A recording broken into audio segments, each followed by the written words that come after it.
So what is up, YouTube? Welcome back to the channel once again. You know I appreciate having you here. Stick around for today's review video, I suppose. It's not a first impression because I've now done, let me check, 2,233 miles on this bike in about 7 days. So I think I'm pretty well schooled on what I think of this bike and my opinion of it.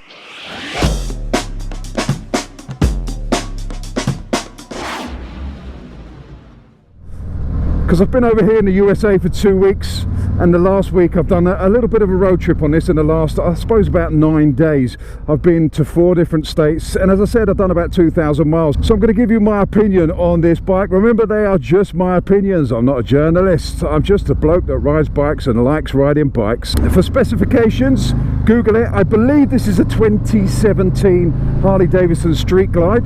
It's got the 107 engine in. Apart from that, I really can't tell you much about the specs because this is a rental bike. This is not my bike, so I've done no research on it apart from I know the name of it because I've taken this bike on freeways, which is motorways in the UK, and I've also taken it through the mountains. I've taken it on canyons. I've basically taken this bike right out of its comfort zones.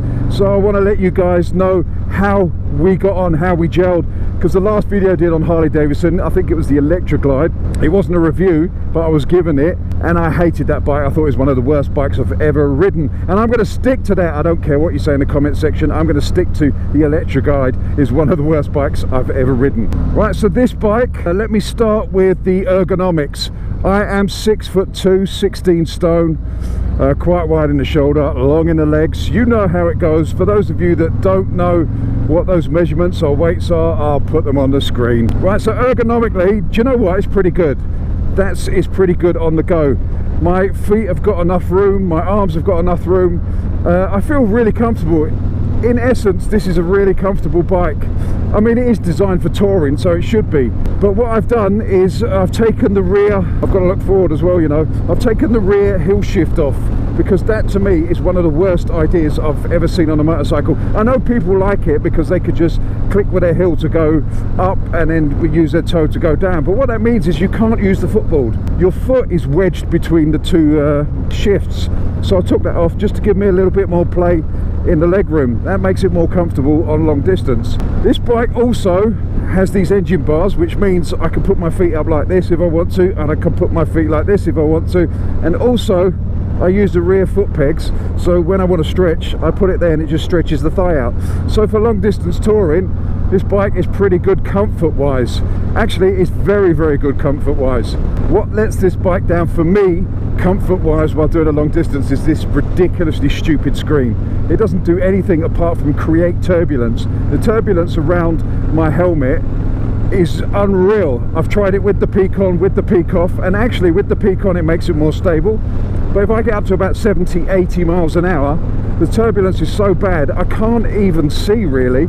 It blurs my vision. So I would put a taller screen on it for me. If you're shorter, that might be a good thing for you. When it comes to long in the leg as well, when you come to a standstill, this bike is so heavy. So if you're on a camber, you've got to support the whole weight of the bike on your thigh. This is because you're low in the seat. The seat is so low. I mean, we come up to some lights here, so I'll show you. I'll put my legs down.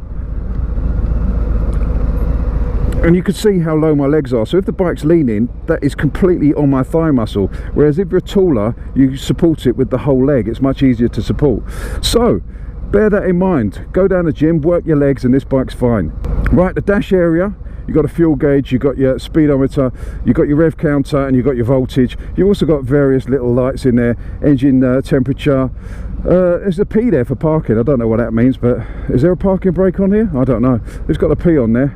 You've got ABS on this one. It's got an R as well. I would assume that this is a generic dash that goes on all their bikes, because if it's got an R, surely that's for a reverse. So that would be maybe for a trike. Same with the park light, that may be for the trike. It doesn't light up, I've never seen it lit up, I just can see it in the sun at the moment. You've got this little dashboard thing down here, which is a slight computer controlled by, which one is it? This one. So it's telling me at the moment, if I go to the mileage, this bike has done 18,400 miles. I've done 2,237 miles on it, so it's got 2 trips, and then it's got a reserve, so I've got 248 miles left in the tank and it's nearly full. It's also got a gear indicator down the bottom here. This unit in the centre is the entertainment system and GPS. I have to say, the GPS, it will get you there, but it's a very, very slow system. It's annoying until you get used to it. You've got to be relaxed, but then this whole bike is about being relaxed, so you've got to be relaxed with the computer systems as well. It's not the most advanced, as I said. If you're used to iPhones or the modern phones or modern GPSs, it's very slow to react. But it has got some good features on, like twisty roads and scenic routes and stuff like that. However, I did put in twisty roads, and it doesn't always take you on the twistiest roads. Maybe Harley Davidson have a different idea of twisty roads than I do. But it's not a deal breaker, you just got to sort of like get used to the quirks of it. The stereo on it is pretty good. I've only got the 2 speakers up here, but it is pretty good. You can't hear much when you're at 70 miles an hour, you have to turn it up really loud, but you can Bluetooth it to your headset. So if you've got a Bluetooth headset, you can listen to music through there. You can also listen to the GPS through your Bluetooth headset and pair up your phone and everything like that. So it's quite modern in that sense, and it's a pretty good system apart from being slow and you need to work stuff out. But if you've got half a brain, you can work it out. Now on the handlebars, you've got little bits over here. You've got, this is your phone function, so if you Bluetooth up, you can phone people from here. This is a little trip that changes this. You've got full beam normal, you've got your hooter, and you've got cruise control, and this little function down here controls your stereo. But what I don't get is this handlebar. Let me get my hat out of the way there. You've got your hazard lights, your kill switch, and your starter there, and your indicators, and you've got an information button here that will bring up like your air temperature, your oil and stuff like that. Press it again, go back to that. But you've also got this toggle here that goes round. It's for this menu here. Now I don't think that on the right hand handlebar, the throttle, that you should have anything except the starter and the throttle and the brake. That's all you should have on this side. I think everything here is distraction. This is your lifeline. This will get you going, this will slow you down. You don't need to be distracted with all this. I don't understand, although I've got used to them, I don't understand these indicators of why they're on separate handlebars. The one system button, like on the left, is so much easier, although these are self-cancelling, so that's a good thing. This is a little cubby hole here. You've got a USB charger in here, and I've got my iPod connected to this at the moment. You could probably connect your phone and charge it from there. It's also got a 12-volt charger down here, cigarette style, so you can put a connector in there and connect all your stuff up from there as well. Mirrors are pretty decent. Actually, they're very, very good, because they're so far out. They're beyond my elbow, so I can see quite clearly behind me. So that's a massive plus point, that I can actually see traffic behind me. Fuel range, I get about 250 to a tank if I'm on a run. So it is a big tank. I'm not sure of the size, but it does seem to drink fuel. This is the 3rd time I've been over to the USA and done like a road trip or long distance on a bike, and this drinks more fuel than any other bike I've ridden. But it has got a massive, I think it's a 1700cc lump. And going on to the engine, it's torquey, but it's slow. It's not quick. That's not really doing it justice. It is a good engine. It's got pull, it's got torque. You can sit in the canyons in 3rd, 4th gear and just ride round with the torque. So that's pretty good. It just runs out 5,500 revs and it completely dies on its backside. Your face smashes into the front, and that caught me out a few times when I first got it, because I'm used to bikes revving out a little bit more. Luggage wise, it's pretty good. I've got the saddlebags on this. They take quite a bit of stuff. They're nice and easy to use. The problem is they don't detach easily. I mean, they do detach, but they don't detach in the same way that I like my adventure style panniers to detach, where you can carry them into the hotels with you like a suitcase, so to speak. You have to take all your stuff out, load it back into your bags, and then take it into the hotels. Right, let's talk about the handling. Now, the handling has, it surprised me in a way, but it hasn't surprised me in any other ways. It's very slow, very soft. It's good at this. This is what it's designed for, 50 to 60 mile an hour, and this bike is a dream. It really is good. Over here in these massive expanses, this bike makes perfect sense. It does. But when you hit the canyons, okay, I know this bike's not designed for canyons, but in my opinion, motorcycles should be designed for bends and corners. The reason I ride is I like bends and corners. I don't like riding in a straight line. Any vehicle can go in a straight line well. It doesn't take a genius to make a vehicle that goes well in a straight line. But it surprised me in the fact that It hasn't got a lot of ground clearance, but it's got enough, so you can still hustle it. Right, so what touches down is a weird thing. It's not actually the footboard, it's the holder underneath, the solid metal bit underneath hits before the footboard hits down. So what I do is just stick my foot on the edge of the footboard like that, and when my toes are on the floor, I know I've got to sort of like back off just slightly. But there's been very few occasions where I've felt like it's dangerous. It does wallow a bit because it's got very soft suspension, and it does feel like it's got a hinge in the middle. Now Harley owners are going to hate me for saying this, but it reminds me of a big maxi scooter, one of the 600cc scooters, etc., where the front wheel and the back wheel seems to be doing slightly different things, where the chassis is so long it kind of bends in the middle. That's what this does when pushed. When riding it smooth at slow speeds, it doesn't do that. It's very, very good. But once you start pushing it, you find the limits of this bike really quickly. And the problem is a complete lack of feel on the front wheel. You have to rear wheel drive this bike. You have to go into the corners slower, dig the back wheel in, and then power out on the torque.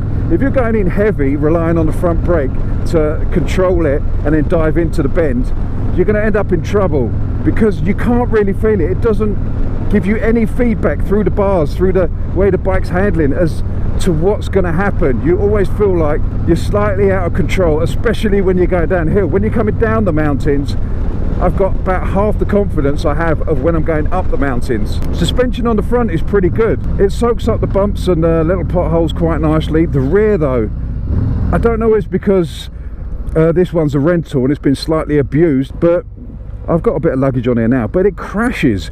You go over a bump, you go over a speed bump, and it wants to throw you out the saddle, and it makes an awful noise. It sounds like it's going to fall to bits. But as I said, that might be just because this is a rental and it's a bit tired. The cruise control on this bike is brilliant. I love it. I mean, it's not the most sophisticated, but it does a job. You just press that button there, little orange light comes up there, tap it down, and now it's set at the speed you're going at, and you can release that hand and relax. So for those of you people that hate me waving my left hand about, for this section I'm going to wave my right hand about and not cover the front brake. I am covering the back brake though. So that's the cruise control. If I can find a little spot to pull over, I'll pull over and we'll just have a quick walk around the machine. I won't go through everything again because we've just gone through some of the stuff on the move, because I'm in a bit of a rush. Got to get to my next hotel. I'm heading from here where it's lovely and quiet and peaceful. I'm going through central LA and I've got to go over to the west coast, so it's going to be a bit of a long ride. So I kind of want to get this review done before I hit all the traffic. Right, so here we are. This is the Harley Davidson. I'm going to give you a quick walk around. I'm not going to be long because I've got to hit the road and get to where I'm going to go. I've just found this little side turn in the middle of nowhere. Right, so it's the 2017, I believe, Harley Davidson Street Glide. Lots of chrome on it. I did ask for the special because I hate chrome, but I've got this one. And I've kind of grown to love it in a freaky little way. But let's get on with it. Front wheel, I don't know what the sizes are on this. That's a 130/60 19-inch front wheel with a tyre made out of, I believe, wood, because it gives you no feel, and it hasn't really got a lot of grip. It's okay, it's got more than I expected, but not great. Twin discs on the front, ABS, again, not that great, but it is a heavy lump. Single disc on the back, not sure what the size of the back is, unless I can see it. Nope, you'll have to Google it. I can't be bothered to move the bike, it's too heavy. Lots of chrome.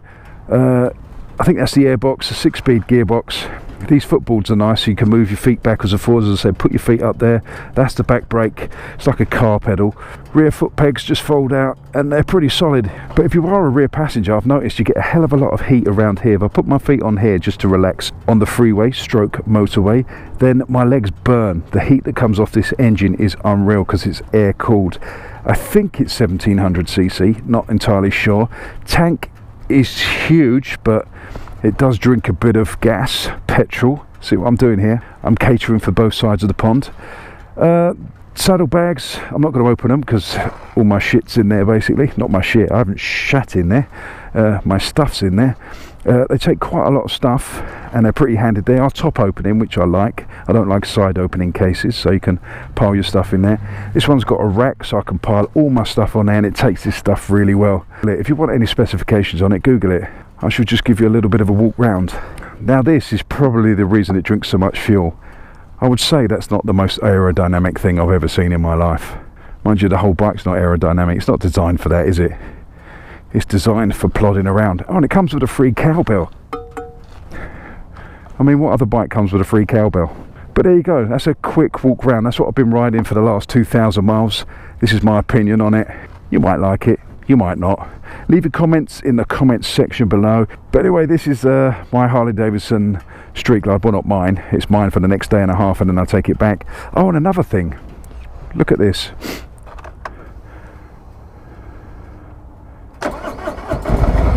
Now that's not really that amazing until I say I lost the keys for this over a week ago. I dropped the keys somewhere and I don't know where they are. They're somewhere in the mountains up in California. Got back to the hotel and I thought, shit, where are the keys?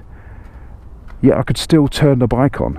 I went to a Harley dealership to check it out and they said this bike has 0 security on it, which means anyone can come up and do that. You can just turn it on and ride the bike away. It has 0 on it. There's no fob, it's no keyless. Well, it is keyless. It's keyless to everyone in the world. So if you do own a touring specification Harley Davidson, check that your dealer has set up the security and that no one can just start it without the fob. Luckily for me, this one has no security. So I've been riding it for 8 days with no keys. Well, I've been riding it since the beginning with no keys because the rental company only gave me the disc lock keys and the steering lock keys. I didn't realise I didn't have the fob. I thought the fob was all part of it, but it turns out after research when I lost the keys, no, I never had the fob in the first place. But there you go. So what's my conclusion on the Harley Davidson Street Glide, what I believe is a 2017 model? Well, it's kind of a love-hate relationship. Kind of love it, but at times I really hate it. It confuses me in the sense of being a motorcycle. I mean, this is classed as the ultimate man's motorcycle. This is the ultimate dream, riding across America on a Harley Davidson. And being over here, I get it. I really get it. I have fallen in love with the quirks of it. I've fallen in love with the ease of it in the sense of a road like this.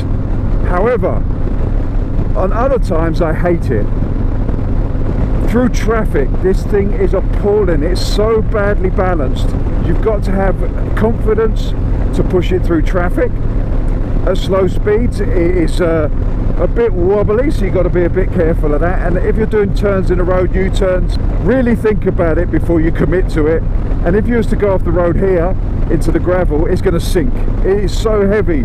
You've got no sort of like runoff. You can't go on any dirt. I know it's not a dirt bike, but I've been on other bikes where you can take just a few more liberties with where it's not perfectly paved roads, whereas this, it needs smooth tarmac, it needs long roads, it needs sweeping bends, and it's perfect. You don't buy this bike because you want to ride, and by that I don't mean you want to ride as in go distance or visit places. You don't buy this if you want to ride a motorcycle, as in you want to blast the bends, you want to feel its handling capabilities, you want to push it through the corners, you want to test your skill level, you want to improve your skill level of riding. This is not the bike that's going to do that for you. This is the bike you're going to sit on like this, you're going to press this, you're going to put it in cruise control, and you're going to sit back, you're going to put your feet up, and you're going to relax for hundreds and hundreds of miles at a slow, reasonable speed. So my conclusion is, yes, Harley Davidson, this bike has changed my mind. After riding Electric Glide, which I thought was the worst bike I've ever ridden in my life, I ride this, and do you know what? This is not the worst bike I've ever ridden. It's still the Electric Glide, but this has surprised me. I've taken it through the canyons. I've even taken this on dirt roads while over here. And although it didn't like that at all, it still did it, and it didn't kill me. But through the canyons was my biggest surprise. Now, if you are going to take this through the canyons, through twisty roads, I suggest you go down the gym and train quite a bit before you do, because this takes a lot of effort to get around those bends. And if you get it wrong, it's not that forgiving. It's wobbling all over the place. There's no front end feel. You've got to be committed. But once you are, it's kind of rewarding, not in the same sense as a sports bike where it gives you that thrill, in the sense that, damn, I got this thing round that bend. And that's quite satisfying. So the big question probably is, would I buy one? And it's a difficult one, because in the UK, no, I probably wouldn't buy one. Well, I'm almost certain I wouldn't buy one. It doesn't make sense where I come from. Over here, it makes sense. but I wouldn't buy it as an only bike. It's great for touring and going around and seeing the sights at slow speeds. You kind of live in a dream. You feel pure American on this. It works, but it has too many limitations for me as a motorcycle. It doesn't fulfill the thrill. It's got no excitement about it. It has no fun about it. It's functional. I mean, I'm not enjoying myself. I'm not explaining myself very well. I'm enjoying myself and I'm having fun in the sense that I'm going around and I'm seeing this glorious, glorious country. And I have to say, come over to the USA, don't do the touristy things as in your Route 66 and all that shit, Vegas. Come out and just explore roads like this in the middle of nowhere with mountains and deserts. It's just a glorious place to ride, and this bike makes perfect sense doing this. But if you're coming over here to seek thrills on a bike, to go up in the canyons and carve them, this, although you're going to be laughing while doing it, it's fun in that sense. You'll be literally pissing your pants with the amusement you're getting at trying to throw this thing around canyon roads. You're not going to be fulfilled if you like the thrill of the bend, if you like that sort of like front end feel, if you like your bike to just go into the bend, dig it into the bend and fire it out. It won't do that. But I don't know, it has changed my mind, and I'm glad it has, because I like Harley Davidson. I have a little soft spot for Harley Davidson. They look fantastic. They are really, really good looking bikes. Not all of them, but I think this one looks really good. And if you look at my Instagram, you'll see how good it looks in photographs. This is my favorite of the touring category. That's why I chose this one. I wasn't expecting much after riding the previous Harley Davidsons. This has brought me up to a level where I can appreciate Harley Davidson. So thank you very much for that. I've called it the Battlestar Galactica, because to turn it round you need to go somewhere near space. But I've grown to like it. You've become attached to a bike, and I know what they mean about character now, and this bike has bags and bags of character. I'm slightly more a Harley Davidson fan than I was 2 weeks ago. Anyway, thank you very much for watching. I do appreciate it. Don't forget to subscribe, to like, to share, to do all those things that you need to do. I shall catch you on the next one. It just leaves me to say, you know I love you all. Stay safe. Fish out. Get all your bags, get out my house. I don't want your stuff around. I never did you wrong, but you did me wrong. So go ahead, get gone. Get all your bags, get out my house. I don't want your stuff around. I never did you wrong, but you did me wrong. So go ahead and get gone.